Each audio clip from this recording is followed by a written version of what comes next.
Sarong drug den sa Calabanga, Camarines Sur, pigsakiyada kan mga otoridad. 4 na persona arestado. Uyan report.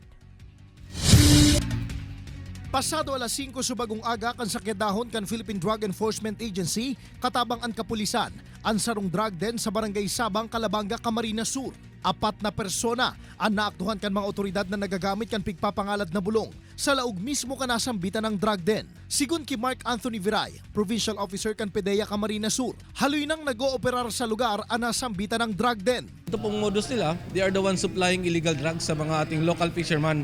So bago sila ngayon papalaot, para may lakas sila sa siguro kung anong dahilan nila is gagamit muna sila, babatak muna sila.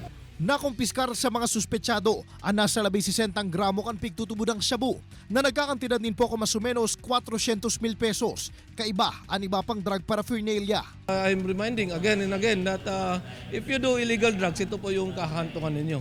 So nakita naman po natin based from our previous operations, talagang mahuhuli at mahuhuli po kayo.